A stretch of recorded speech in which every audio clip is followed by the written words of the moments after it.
Okay, so we had the minutes from the previous meeting. Let's start with that. Has everybody seen the minutes? And does anybody have any comments or questions or changes? Peter, this is Tracy Walker. Don't we have to read the rules for the public meeting? Sure. Okay. So this is going to be a public meeting, and as such, it is being recorded.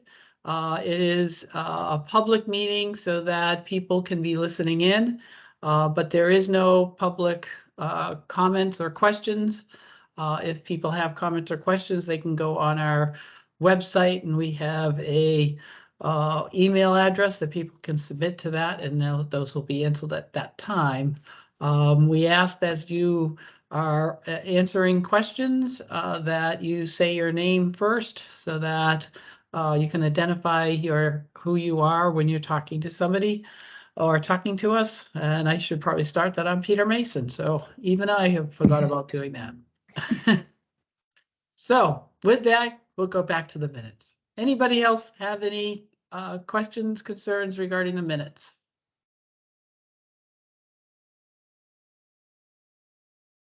If not, do I have a motion to accept the minutes? Joe Carvalho, Cool. DDS, so moved. Second, Barry. Okay. All those in favor? Aye. Aye. All those opposed? Abstentions? Okay. I abstain. I wasn't at the last meeting. This is Shannon Jacobino, DDS ombudsperson. Okay, great, thanks. Okay, so let's get on to our agenda. And out of the way. So this is Peter Mason. So we're gonna get updates from the committee co-chairs. I will start off for the Residential Transformation Committee. We had our meeting 2 weeks ago. We have another one coming up on Thursday. We had Barry Simon come and speak to us about a couple of DEMIS programs that we were interested in hearing about and learning more information. So we'll be exploring those programs. This coming week, we have PM Fields is going to be coming in, and she's going to be speaking about a transition home that she is establishing. We worked through this issue with DSS. And so the concept is that she will be closing one home, opening up this house. This house will be designed so that there's 5 wings to the house. Each wing would be its own apartment. And in the center of it is the staff or supports. And the concept is, as people are moving from a congregate setting to the transition house will begin as a group home and then slowly transition people to more independent more independent apartment settings. And once they feel comfortable from that, they will then move on to an apartment setting outside of that. And then they will then start backfilling from other group homes. And it's like this constant movement of people coming in, learning how to be independent, and then moving into a more independent setting. So she'll be speaking about that at this coming Thursday. Later on, a couple weeks, we'll have Heather Latorre come in, and she'll be speaking about shared living. Our group discussed the residential outcomes. So we're still tweaking that. I'm still getting a couple more comments back from people, so I'm still tweaking that. When I get the final version, I will bring it back to the advisory committee for your review. What we really concentrated at our last meeting was regarding the provider list of issues that we believe may have an issue, may interfere with people moving into less congregate settings. One of the things, so what we're taking that list and now we're developing that into a frequently asked questions document. At the same time, DDS has started working on some of those issues. We met last week regarding rent subsidy and how do we make changes to rent subsidy that will help to incentivize people to move out of a congregate setting. So for example, one of the things we're looking at is how to handle security deposits. And another item we're looking at is the personal needs allowance. So anybody who is in the CLA receives some money towards their personal needs allowance. We're looking at whether that is a concept that we could include into rent subsidy so that people would have money for things other than just rent and food, that they'd be able to have other personal needs that they'd be able to afford. We're looking at that at this point and see what the cost would be. And there's a couple of other things we're looking at in terms of that as well. So DDS is taking a look at that list and we are working forward with that. We will do the same when we get to the individual family list in terms of developing a frequently asked questions. And at that point, that's my report for the residential committee. Anybody have any questions on that? So Peter, just a comment. Barry Simon Oak Hill. So I'm so glad to hear this because, you know, obviously all these programs fall in line with what we've been talking about, you know, slightly different names on them, but similar. So really excited to hear, you know, the thought process and movement on, you know, alternative programs that can help fill in the continuum of options. Mm-hmm. Yep. So Michael? Michael Beloff, parent and agency board member. I want to echo what Barry said about liking that we're thinking differently.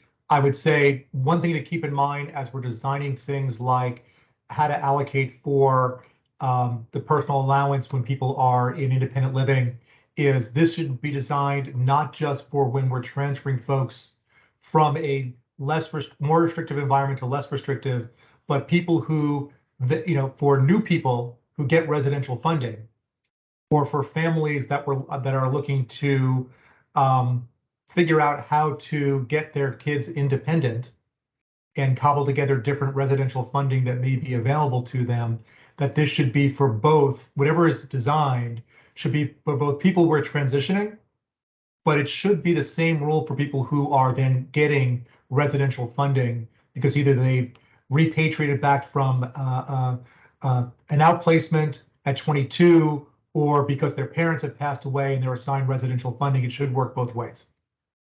Yeah, this is Peter Mason. So the personal needs allowance is already part of the CLA settings. But the rent subsidy has not had that piece to it. And so that's the piece I think will be much more workable for a majority of people if we can figure out a way to do that. You know, when you look at something like the security deposit, which sounds like an easy deal, except the problem is that it's a deposit, and so the money is supposed to come back. And so when you give somebody the money, then you're expecting that money to come back from that deposit. And so then you have this issue of how do you track it? Did the person get the money? Did you forget about it? Where did it go? And so we're trying to deal with it in a different way so that we may end up giving, in terms of rent subsidy, the first and last month rent. And so that the then they'll, when they do leave that apartment, then their last month rent may be the security deposit. But if they don't, if they still need additional money because they may have had some issues in the house that really that the security deposit is no longer there, they would then get a one-time. So we're trying to look at how we can do it within the state structure, which is not as easy as you can think. No, I get that, and I know that there are issues where the security deposit counts as an asset for benefits purposes. My point was just that I understand we're designing this initially for individuals we're transferring out of group residences into a less restrictive environment, but we should keep in mind that these rules will also apply to new people who are getting residential funding for whatever reason and should apply to them as well. One last thing, as you're looking to manage that security deposit, keep in mind that for those families who can't afford to be able to kind of push that money through an ABLE account for families that want to help, that could be something. And especially if we're concerned about security deposits coming out of account and going into the individual's assets, using an ABLE account now that there's not an issue anymore with state sub should be built into the solution. No, thank you. That's a good thing to remember. This is Peter Mason. In terms of the applicability, if we change rent subsidy, it would be changed for everybody. It wouldn't be just people who's part of this transition thing. It would be for everybody. Because I know, and the department knows, is that this is a short-lived piece of it. The real change will be over time. And so anything we do, as Barry always tells me, needs to be sustainable. And so we need to make sure that there is that component that is across the board. So we don't have two sets of rules that are out there, because that's the other thing with state staff, is they don't like different sets of rules. They like one set of rules that they can apply across the board. And, you know, so we know that that's the case. But thank you about the ABLE account. That's another thing to keep in back in my head. Steve? Yeah, Steven Siegel, our parent. Just wanted to point out, you have to be careful with security deposits because there are state statutes about having to keep security deposits in a segregated account just for security deposits. So it can't Yeah, be. no, the security deposit would be based on the apartment. So wherever apartment they go, that would Right. keep all that stuff. The This landlord. is on our part in terms of, if we gave Steve you money for the deposit and 3 years you move out, I then see. we're going to be expecting you're going to give that money back to us. Right. But 3 years is a long time sometimes in the state. And so who's going to remember that, the accounting of that? We're trying to figure out the process to make it a little bit smoother, so that everybody can get this security deposit, or there's a mechanism to get it. That could be built into the lease where it goes, the landlord agrees to send it directly to DDS or whatever. Yeah, it's easier if it becomes the last month's rent, to tell you the truth. Yeah. Yeah, So, yeah, absolutely. Yep. So Peter, just, I think I'm up next. Yep, you Yep. are.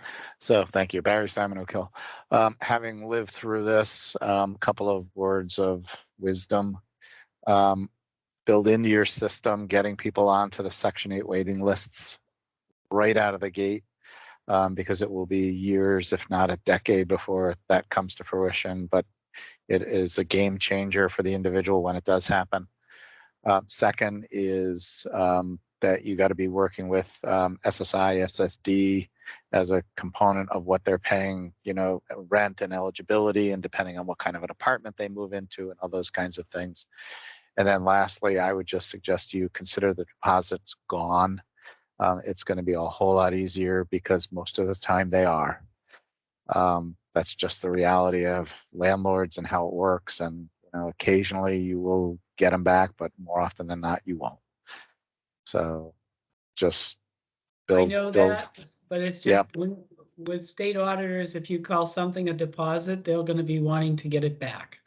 Right, so that, yeah, so that's why, yes, so you're on with figuring out how to call it so you don't have to worry about it. Exactly. Because you're gonna, yeah, don't create a lot of bureaucracy for nothing. No, Yeah.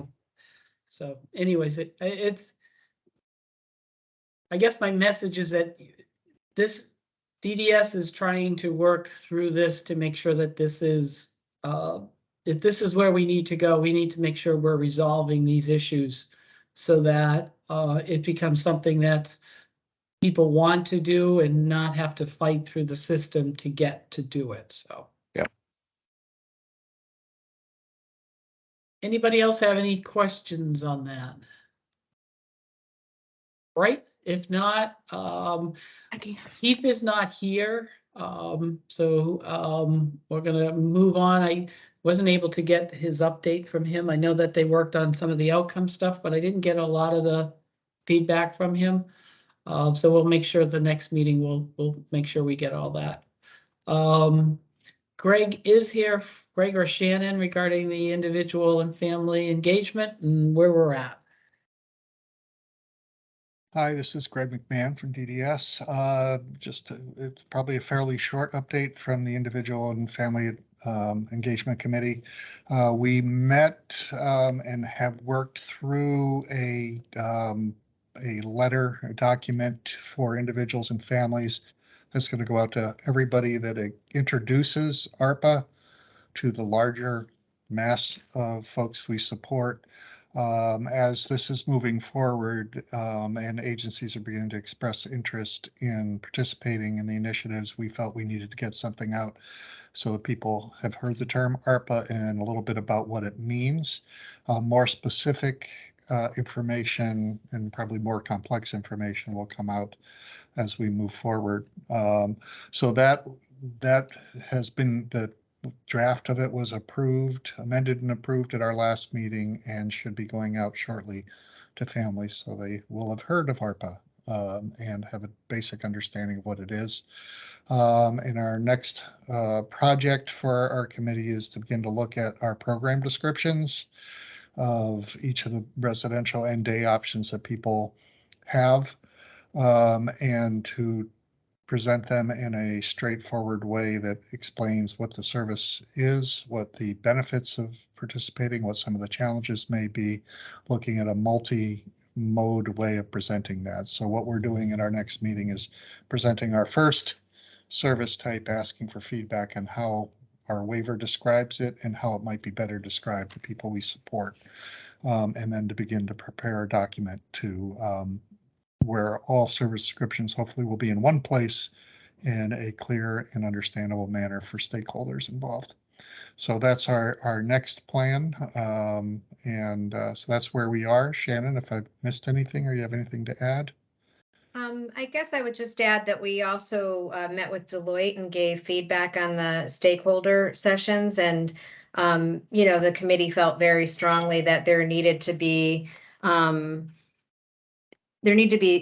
some accommodation for people who are Spanish speaking, and I know that Deloitte is working on that. But in general, I think the committee feels very strongly that all communications need to be accessible to people in, different languages, and we really need to focus when we're communicating with individuals and families on using plain language and keeping things clear and understandable. And then the only other thing I would add is that we are also kind of starting to compile an ongoing list of questions that we think will come up for individuals and families, and hopefully working on trying to make sure that we have answers available to those as information goes out. And this is Shannon Jacobino, DDS Ombudsperson. This is Peter Mason. Great, thank you so much. Anybody have any questions for the Individual and Family Engagement Committees? No? Then I will move on to the DDS Engagement Committee. Joe, take it away. Hi, everybody. Joe Carvalho, DDS. For an ARPA DDS Engagement Transformational Committee update, we also will have a relatively brief update for you today. We were joined by Peter Mason, who gave a broader update on the outset of the meeting. McDowell Communications joined our meeting as well, just for the purposes of introductions. Deloitte joined our meeting and did an overview of their stakeholder input sessions, where they described how they'll be meeting with providers, case managers, and DDS staff, individuals and families, as well as DDS self-advocates, where they'll be reviewing a lot of different aspects about ARPA and how best to communicate. So we're looking forward to seeing how those go. I shared with the committee a communications planning tool that we had shown at the previous meeting. We are aiming to put out our first newsletter out at the end of January. We're excited to see the individual and families letter that's coming out. So to see what to see how they've communicated with individuals and families, and see how we can replicate a similar effort on our side to DDS staff. But to see what's going on to individuals and families, it'll help us articulate what is going to be communicated to DDS staff. And I feel like the past few meetings, we've been trying to get our feet underneath us. And with this next upcoming meeting, our next meeting is on January 11th. We're really hoping to start hitting the ground running with all of these different pieces of information that are finally kind of coming together. So we're looking forward to putting out our first newsletter by the end of January. One small other update is that we're going from once every 3 weeks for a meeting cadence. We're going to actually meet a lot more frequently. We'll be meeting every 2 weeks, just with the understanding that 2023 is going to be quite the busy year. So again, thank you for hearing the brief update. Entertain any questions there might be. Thanks.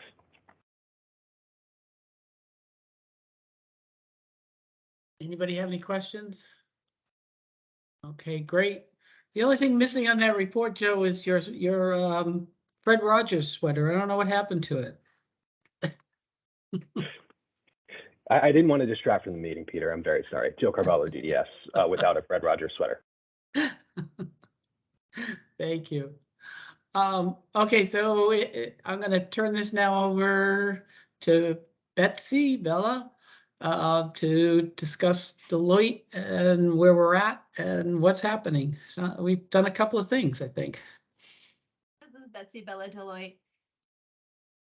I feel like I should start with the stakeholder input piece because we were just hearing that from everyone else. So the latest update on the stakeholder input.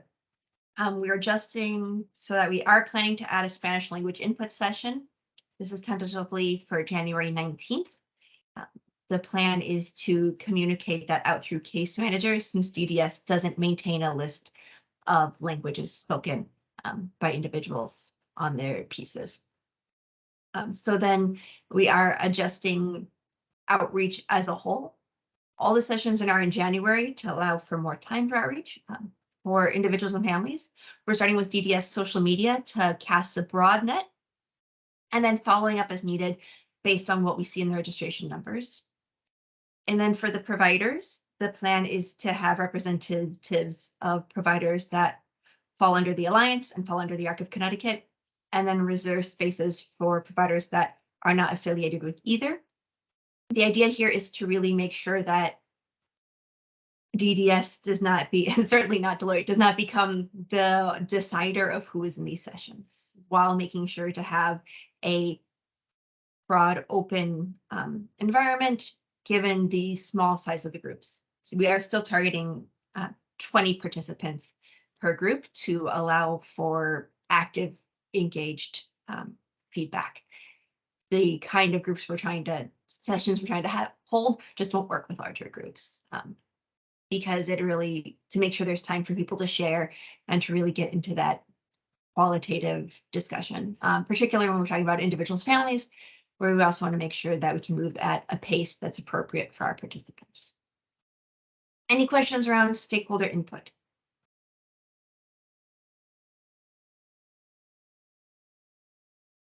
Peter Mason, Shannon, you had a question?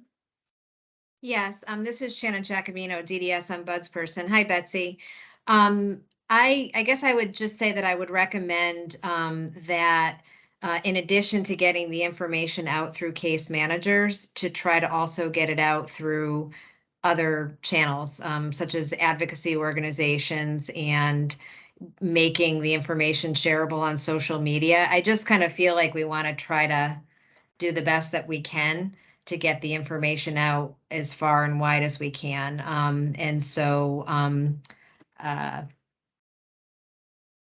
Making sure that we're doing that, I think, is important. This is Betsy Bell-Deloitte. Thank you. We will note that feedback for follow-up. This is Peter Mason from DDS.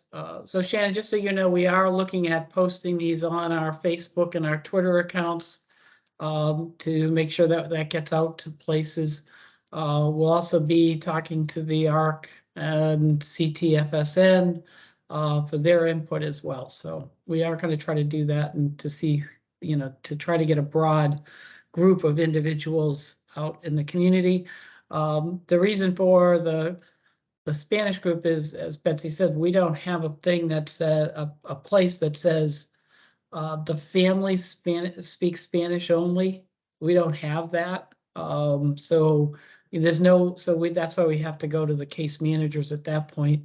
We can also send it to the other ones too, but that's kind of where we're at. Barry, you had a question? Yep, just on the, so Barry Simon, Oak Hill. On forming the provider group, I heard you say you were going to look to the Alliance and the ARC to give you the participants.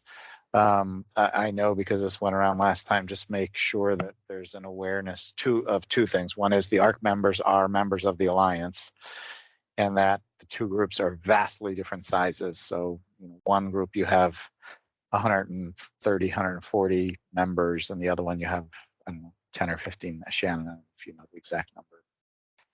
So just when you're allowing for the slots, just make sure you're proportionally fair. Otherwise you'll get a really, skewed participation.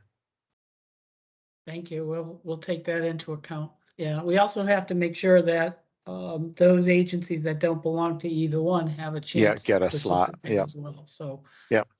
So what we'll be doing is our thinking is that we'll talk to the ARC and to Alliance, tell them what we're looking for, and then we're going to send something out to all providers and say, if you belong to the ARC or the Alliance, talk to them about membership. If you don't belong to either one, then this is where you need to write to. Yep. So sounds good.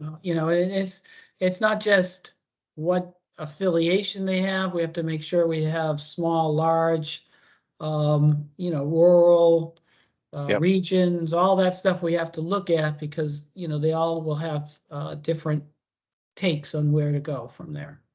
Yeah. Go ahead, Betsy.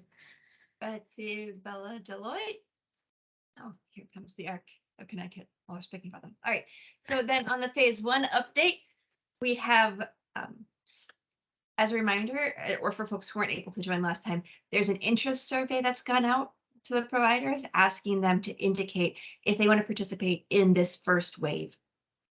And 16 providers have responded. Of those 16, half have said, yes, we plan to submit a plan before March. After March, you have to join the second wave. The other half has said they're unsure, but they're interested in more information. So the plan is this Friday to send the template for the transition plan to the regional offices, who will then distribute it to the providers. The reason for that is twofold. One, the transition plan template includes multiple pieces. And this way providers get just the pieces that are relevant to the transformation they're planning to make it simpler and more streamlined for them. And then the other part of that is that there is a hope and an expectation that providers coordinate closely with regional staff as they develop these plans. That way, the plan that they submit is more likely to be approved and fit the needs of the region. It also allows the provider to identify what support might be available from regional staff. And so by having the regions send the transformation template, that creates an opportunity to begin that conversation in addition to just receiving the materials.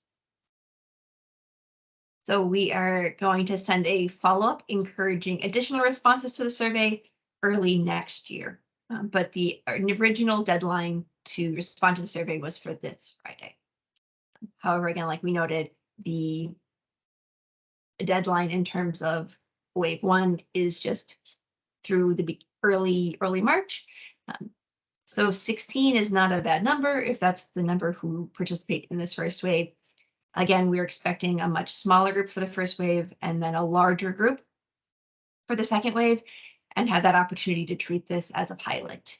I see some questions. Cheryl? Cheryl? Hi, Cheryl Ellis, Director, DEI DDS. Thank you, Betsy. Do we have any idea of the regions or where these 16 areas are located and how spread out they are? Betsy Bella. Every region has at least one provider who has said, yes, I plan to submit a plan by the beginning of March. And then all regions have multiple providers who are responding to the survey with either yes or unsure. This is Peter Mason. Also that what we also found is that it was a mixture between just day, some just res, and I think there was one or two that said their whole organization. So which is really good. We're really excited that we can have agencies who are willing to go forward with this, and how we can support them and use what we learned from that to as we get into the second phase. So Barry? Yeah, I just, 16 of what was the total N that we've got?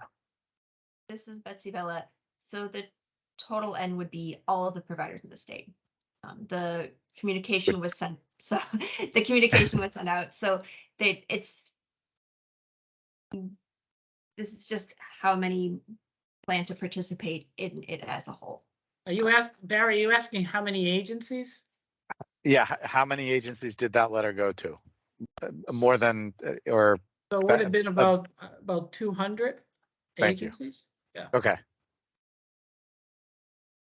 So it's a little less than 10%. So that's pretty Yeah. good for this. Yep. So.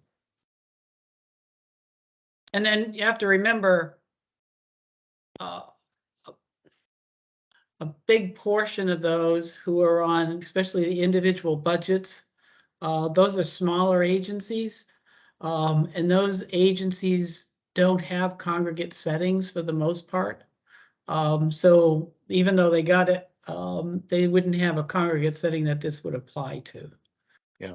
We are, just to give you a scope, I don't know what it would be in terms of these providers, because I don't know that particular, but we do know that when we look at the scope of those in a congregate setting, we're talking about 8,200 people-ish. So it's around that amount. okay.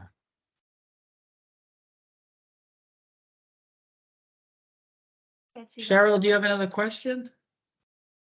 I do, Peter. Thank you. Cheryl, DDS, Director, DEI. So I'm just curious as to, in the plan, are we going to ask about any accommodations for language as part of an expectation to be in the plan? This is Betsy Bella Deloitte. Could you elaborate a little bit more on that? So I know in a lot of plans that have been submitted, I come from the world of DEMIS. We asked a question about certain accommodations, such as how will you accommodate deaf and hard of hearing? How will you accommodate people who their primary language is not English? And we asked people to include in their plan, if they have someone who comes in and they don't have staff who speak that particular language, what accommodations would they be able to make, such as a language line or an interpreter? And I'm just wondering if we have any expectation of that nature that we will be looking for in the plans that will be submitted. I think March, you said, or January. This is Betsy Bella Deloitte. The plans will be submitted on a rolling basis between the end of December and the beginning of March. They do not currently include those kinds of specific accommodation questions. They do have more general questions around what additional supports are you going to provide people during the transition process. I would like to remind the group that these transition plans are about people who are already served by the provider. So they shouldn't, now that doesn't mean that if you're leaving a CLA where you have staff who speak Spanish and you're going out into the community. So I think this is a great thing that we'll want to keep an eye on as plans come in, and maybe something to consider adding in for the second wave of transition plans.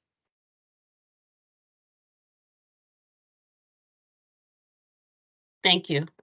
Thank you.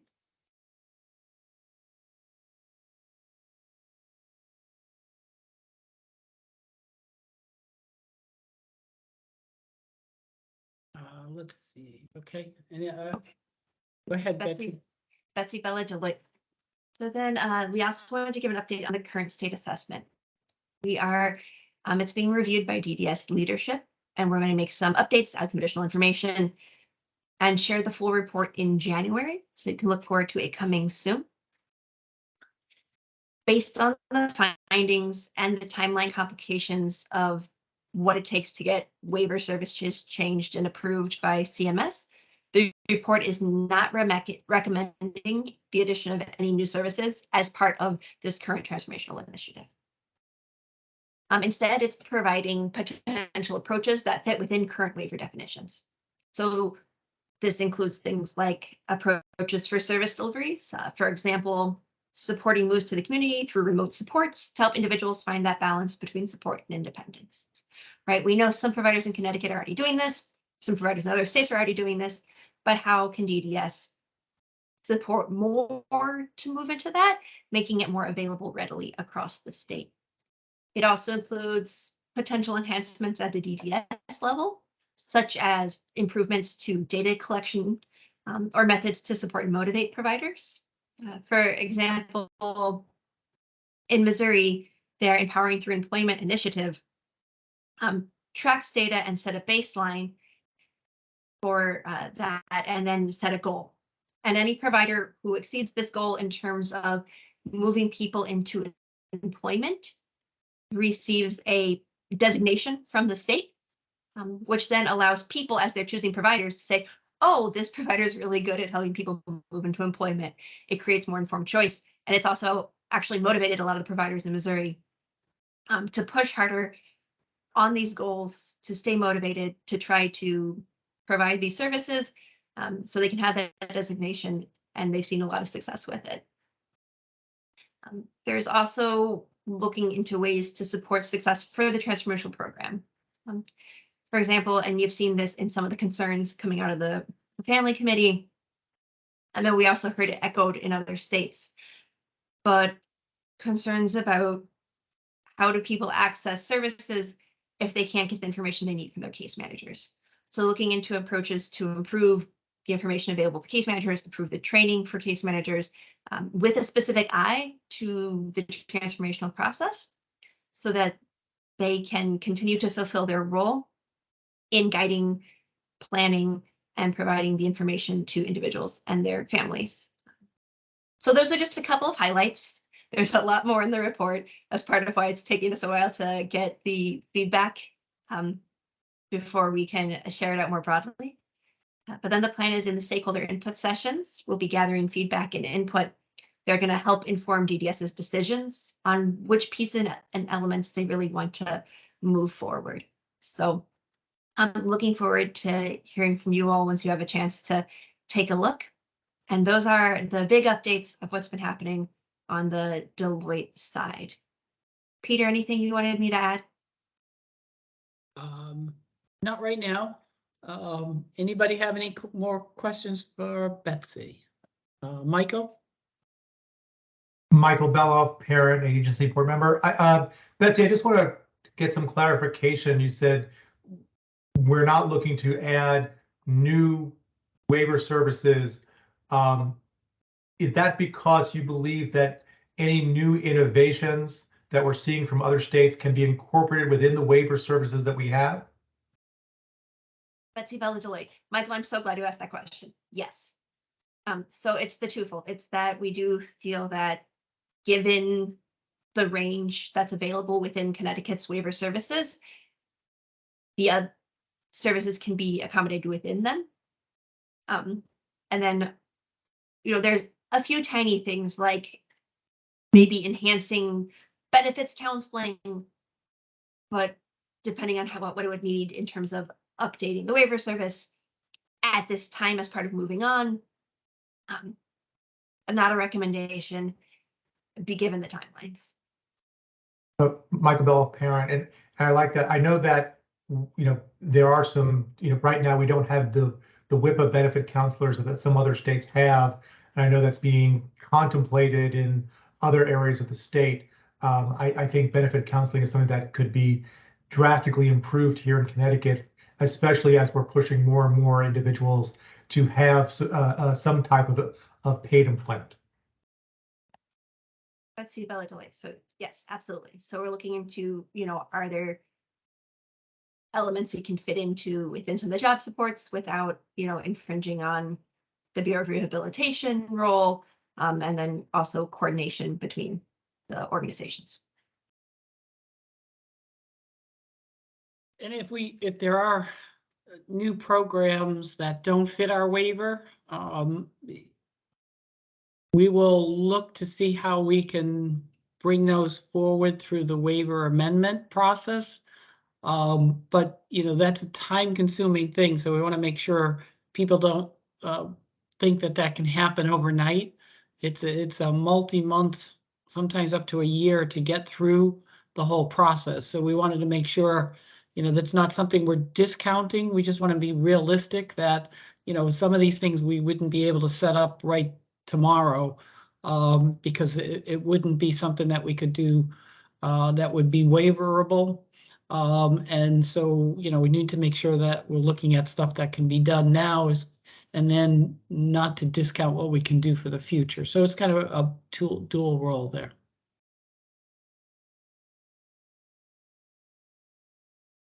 Anybody else have any questions? Another thing that's happening is that this is Peter Mason. We are going to be sending out a survey to individuals and families, and looking for that to go out at the end of the month. And we're trying to judge what people's knowledge is, what their opinions are, so that we have an idea. A lot of this is being done through McDowell, our communication consultant, who in a future meeting we'll have them come to this group. And because we want to see if we do all this communication, did we actually reach them? So they'll be doing another survey at the end of the year to see if people's opinions has changed or their knowledge has changed. So, did we do what we were supposed to do? So we have an idea.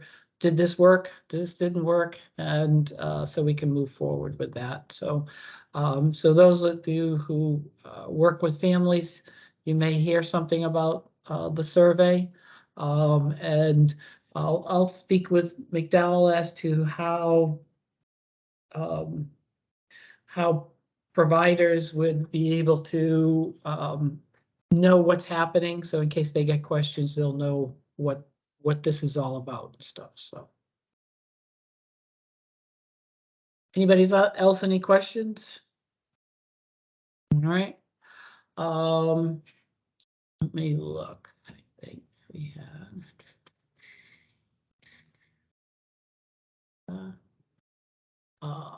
So that was okay. So I'm going to give an update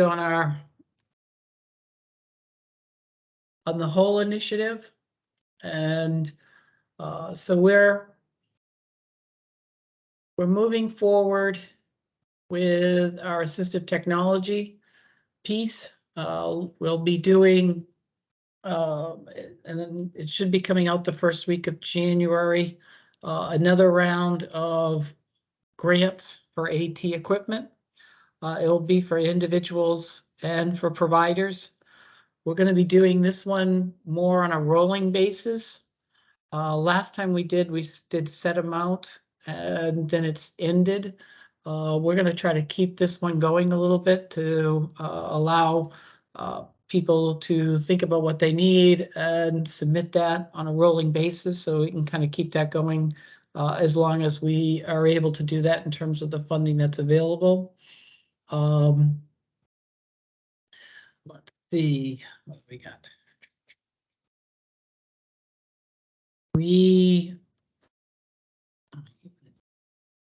Am I gonna get my thing here?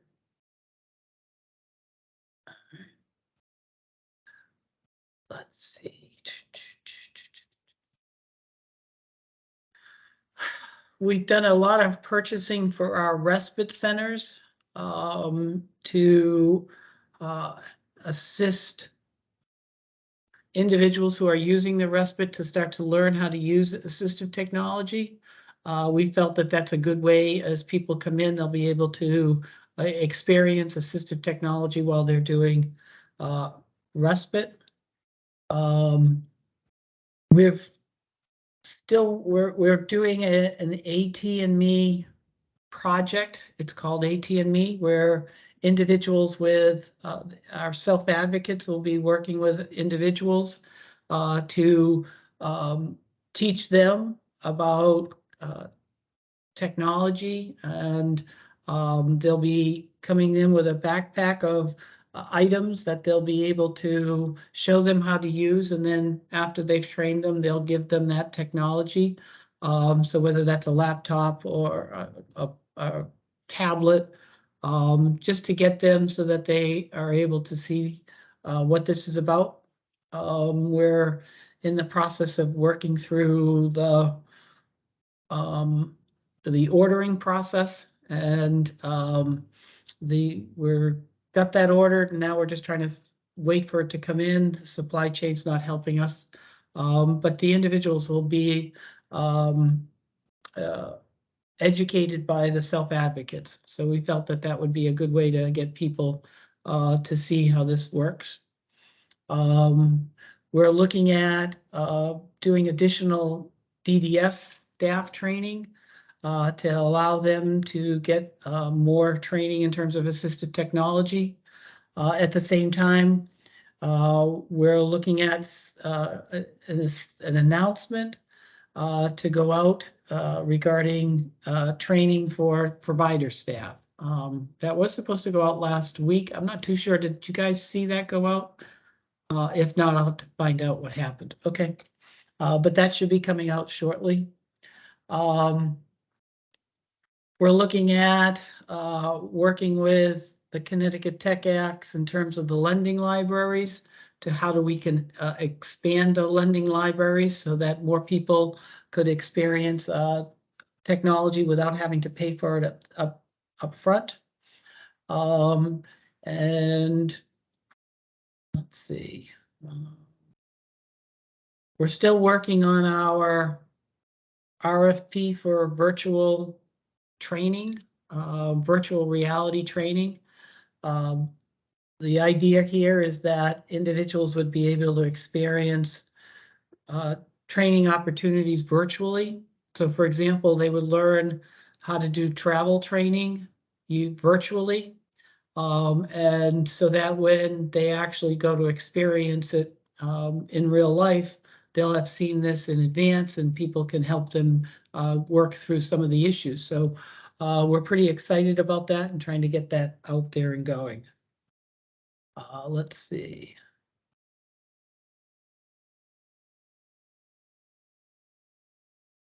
For the employment network, we have awarded the rewarding work to do our current employment network data website that started on 12/1.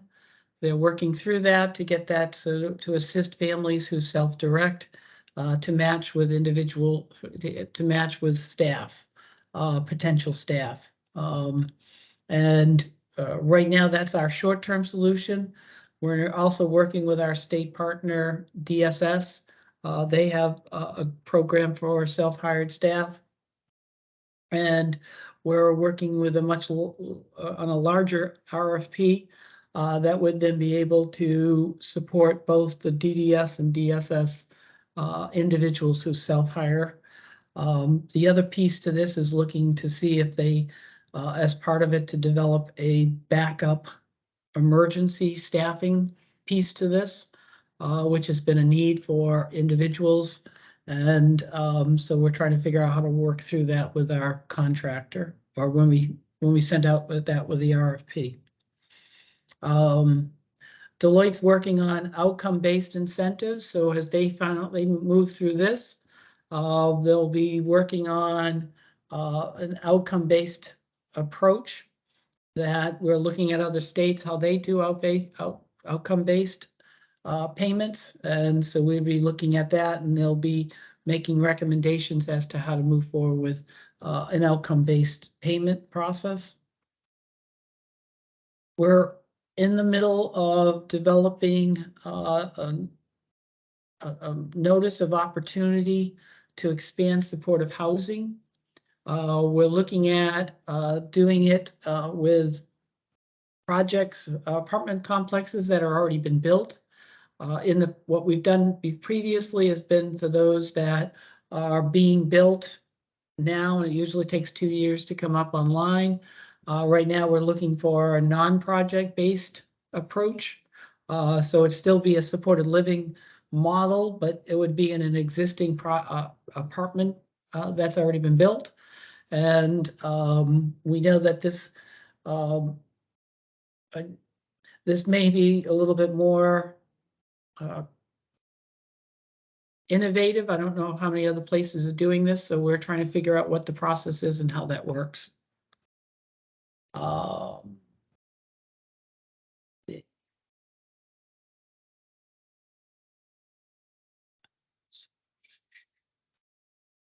Our critical incident, we're waiting for the submittal of our advanced planning document with CMS, which will then help to pay for a little bit more of the money to enhance our critical incident management system we call Pulse Light, which will provide more data to us and include additional stuff from DDS that we can better track critical incidents. Our NCI will be starting up pretty soon. That's going to be done by UConn, the UConn program, and that's been set up. So we'll be starting that up coming up, I think, in the new year. Our case management system, well, we've worked through with DSS a process that will be able to look for an off-the-shelf program that we'll be able to implement within the time frame of the ARPA initiative. And once again, we're trying to make this more electronic and more open to providers and individuals and families to be able to go online and see individuals' accounts and see what's in there in terms of their IP, their authorizations. So we're working through that. The universal assessment, we're continuing to review that. One of the issues that we're working through right now is if we were to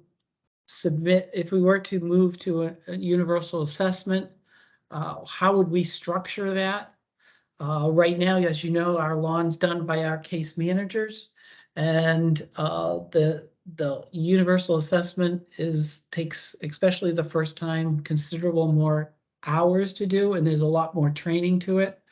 So we would need to know on our end the logistics of how all that would happen. I know there's a number of different pieces that need to get addressed within the universal assessment. And so they've done the sampling and now they're working with DSS in terms of how, if things were to be changed, what needs to be changed and stuff. So they're working through that process. And let's see, did I miss anything?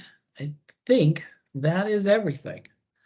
Does anybody have any questions on that? Michael?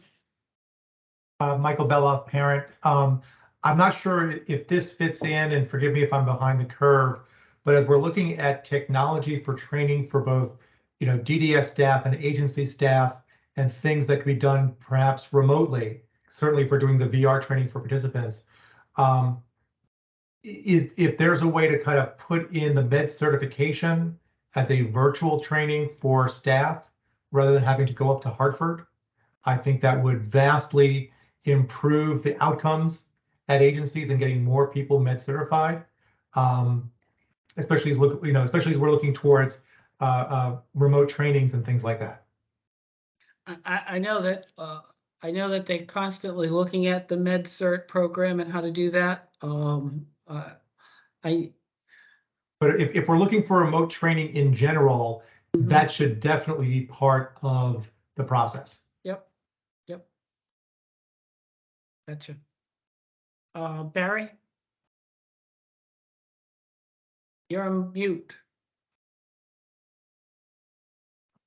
Oh, thank you. Just Michael, just so you know, the providers have been pushing this for years, and trying to also run it in line with DMIS and DCF already do med cert in an electronic format way, so staff don't have to go to a central place. So Peter's comment about we're looking at it, believe me, everybody's pushing for it to be done in a more modern way than how we currently do it. Yep.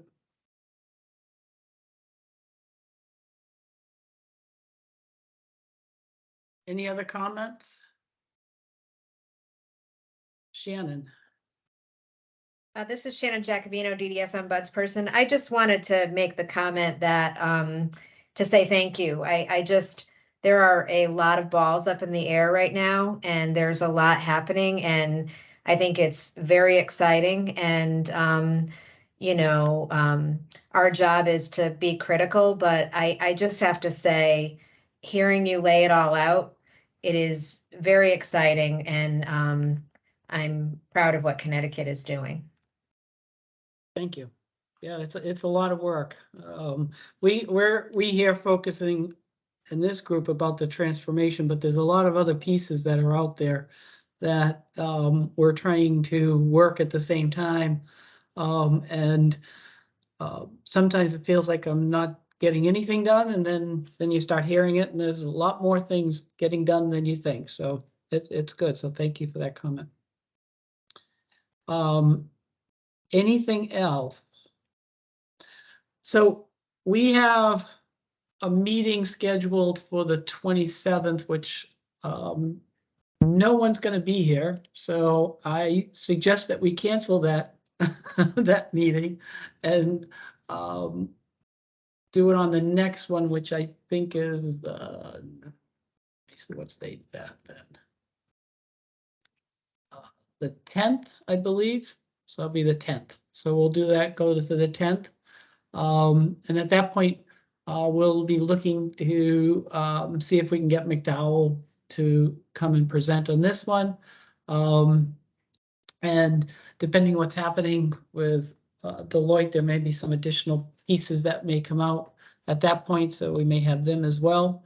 I'm hoping to have all the outcomes finally done. I keep getting people at the last second sending stuff, and it's like, okay, so I keep changing these things, but hopefully we'll have that wrapped up as well. My hope also is that we'll start hearing from those agencies that want to do it and start hearing issues that they're presenting. We're looking at on our end what else we can do to help move this forward. So, I keep saying right now everything's on the table, and this is the time. If we have things to move forward, we can put it under the guise of ARPA and try to move it forward. So if there's nothing else, then I'm gonna say, I hope everybody has a happy holiday.